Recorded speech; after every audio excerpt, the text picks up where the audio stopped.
The men from the Garden County arriving in the Orchard County. These two went toe-to-toe in the qualifiers in 2011, with Armagh coming out on top after a replay in Ockram in what was Mick O'Dwyer's final game in charge.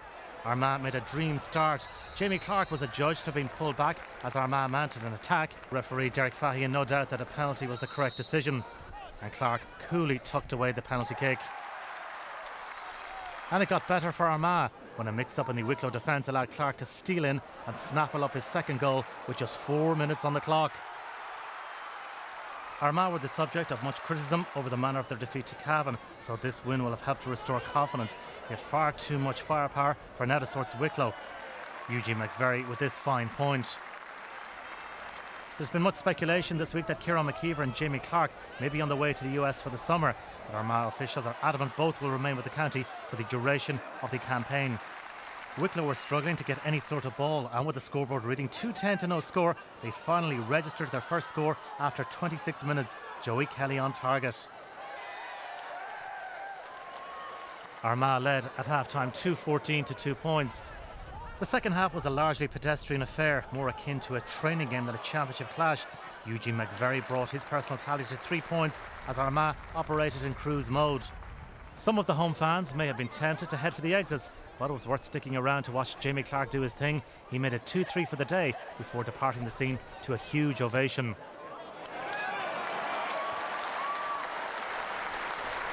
Wicklow failed to score in the second half, and their misery was complete when Ethan Rafferty pointed. A staggering 25-point win for Armagh. They could have done with a much tougher test. Wicklow bow out with a whimper. At the Athletic Grounds it finished Armagh 2 goals and 21 points, Wicklow 2 points. Yeah, it was a good performance, Bess. You know, we had 6 weeks to kill there, and we worked very, very hard, and thank God today that we reap what we sowed. I don't know, we're after working very hard since the Meath game. We've worked fierce hard, looking forward to this coming up here. We knew we thought we were going to put in a performance anyway, and I feel sorry for the lads in there because they're devastated now, and why wouldn't you be? I think whenever you know, you're a pundit on TV, or whether you're an expert pundit, as I would class Colin O'Rourke, because he's been a manager and a footballer, but somebody like Brawley, who criticises managers and hasn't worn them shoes, he's not an analyst. He's an entertainer, and he thinks that he can be popular, like the child in the schoolyard, to be popular by making fun of other people. And but as I said, the time will come where he'll have to stand by them remarks again.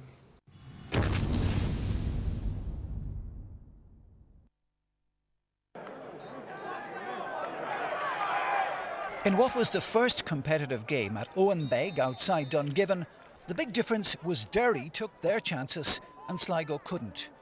The home team were 4 points up in 8 minutes, with the different forwards scoring each time. With Derry leading by 8 points to 2, after 23 minutes, Sligo created a goal chance. David Kelly fed attacking cornerback Charlie Harrison, but he couldn't beat goalkeeper Owen McNichol. Derry's Lee Kennedy had a great goal chance before the break, but his lob cleared the Sligo crossbar. Half-time score, Derry 9 points, Sligo 3.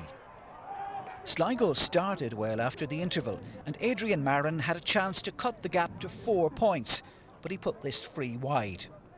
In the entire game, Sligo managed only 2 points from play and missed several scoreable frees.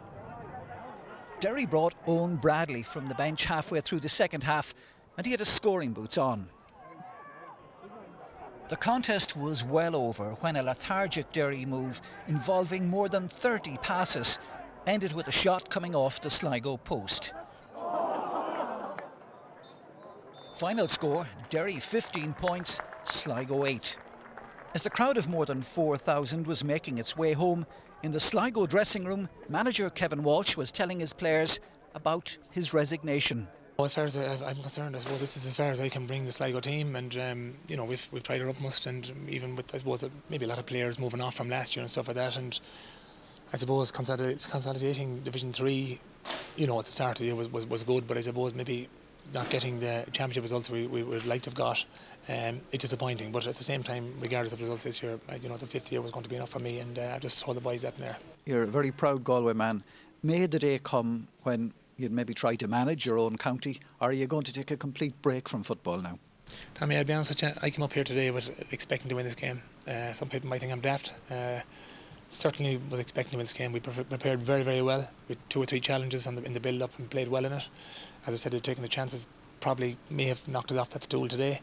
Other than come up here today to win this, I have absolutely nothing else in my mind. I'll go home now and another 5-hour journey, I suppose, but and we'll take it from there.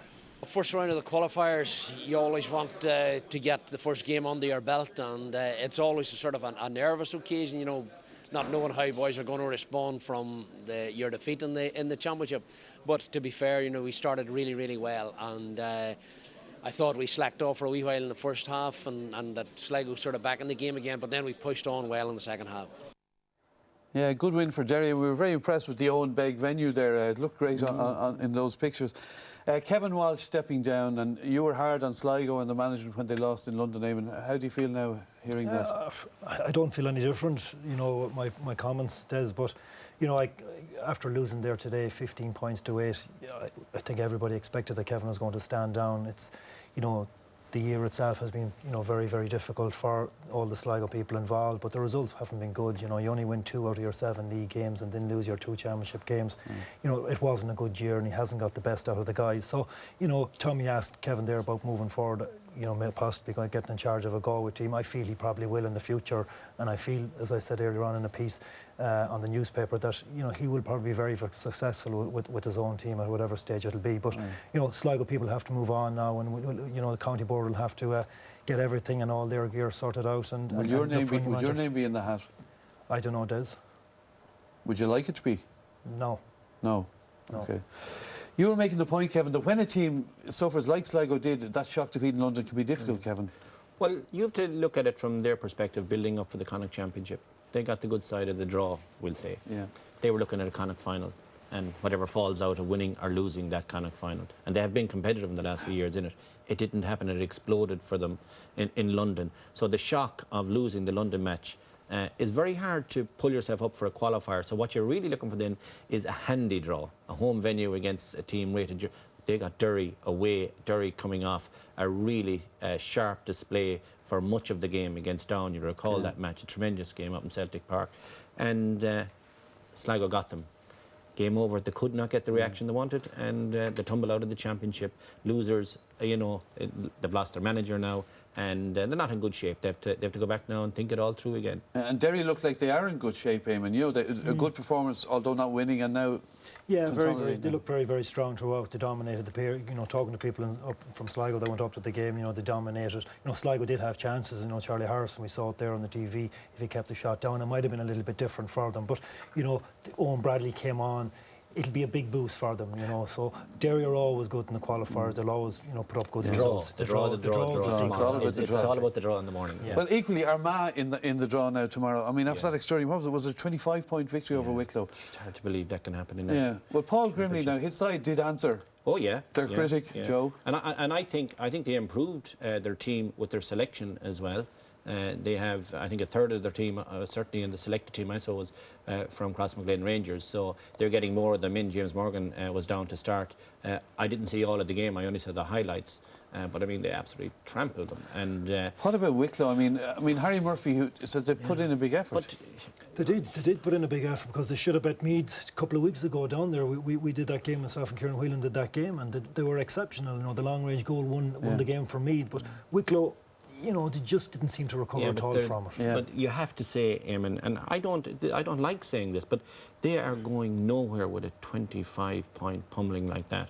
They are intermediate at best. They could even be one of the teams ranked, from 24 to 32 or 25 to 32. They could be one of the junior teams. Like, they have to build a base on which to move forward. And what happened today up in Armagh just is a nothing event in terms of Wicklow football. But it's no good for Armagh either going forward. You know what I mean? They'll be okay going forward. They probably will be, but I just think this game itself, they'll just get them back on track. But again, it goes back to who they'll pick up. But credit to Armagh to score. What was it? 221. It's a great bit of scoring. Okay. Well, thanks for joining us, lads. It was a busy night and a lot of talking points, and no doubt they'll continue.